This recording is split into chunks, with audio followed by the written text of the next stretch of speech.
Med sine kun 20 år, der er han blevet verdensmester.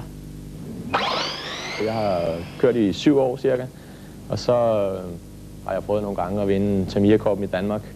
Og det er sådan gået lidt op og ned. Og så i år så købte jeg en forhjulstrækker og deltog i Danmarksmesterskabet og vandt så. Og det udløste, at importøren gav en tur til Schweiz, hvor Europamesterskaberne blev holdt. Og så kørte jeg med dernede, og som jeg aldrig havde drømt om, så kom jeg til at vinde.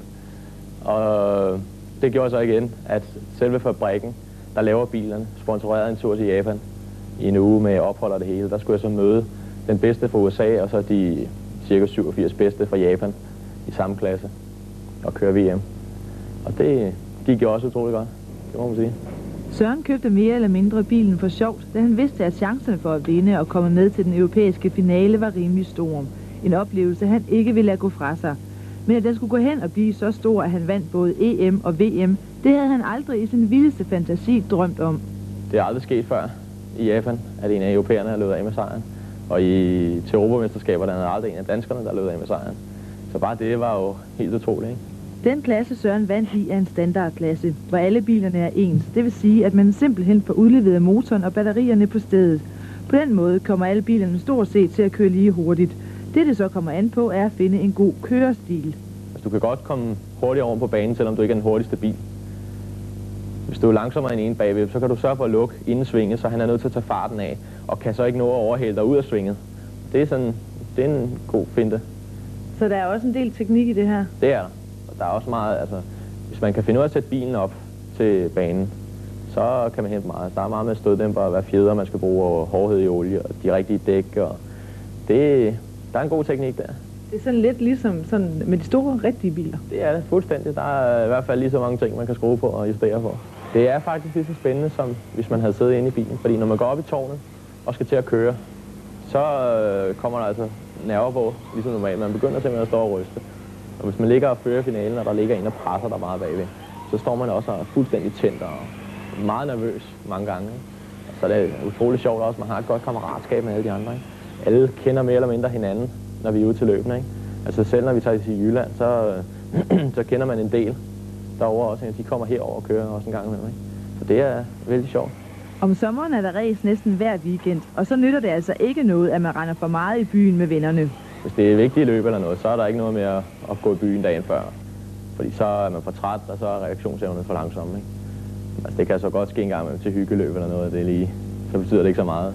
Men ellers så er det alfa og omega, det er, at man er hurtig på reflekserne. Og det er du ikke, hvis du er træt.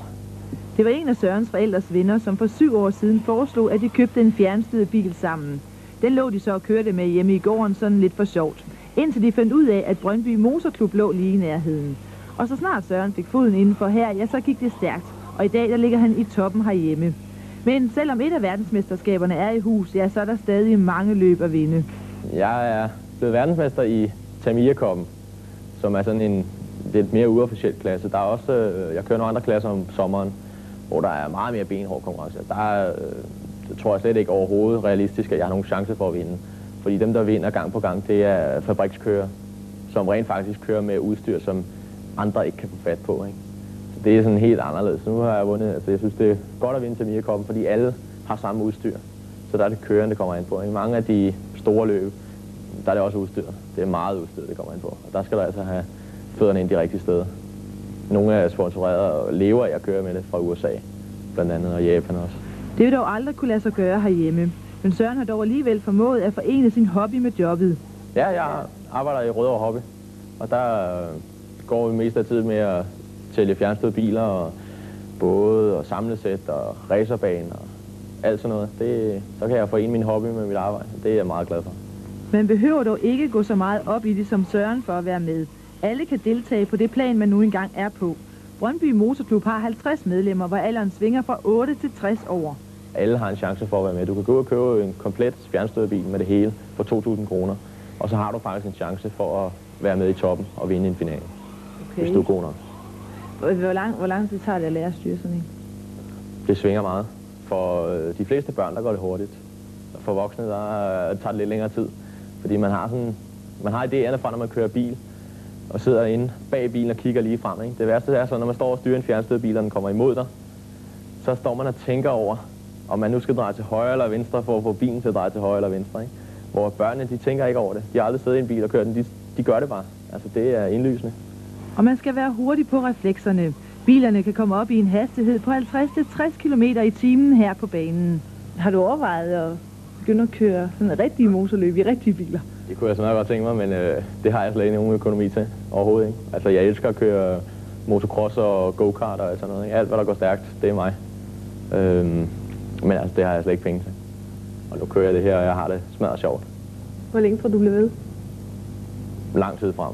Altså, mange af mine venner, der kører her, har kørt i utrolig mange år. Nogle gange har de haft en pause og været væk, men alligevel kan man ikke slette det, så går der et år eller to, så kommer man tilbage. Fordi man har en masse gode venner, ikke? Og det er smadret sjovt at køre. Ja, dansk verdensmester i fjernstyret elbil.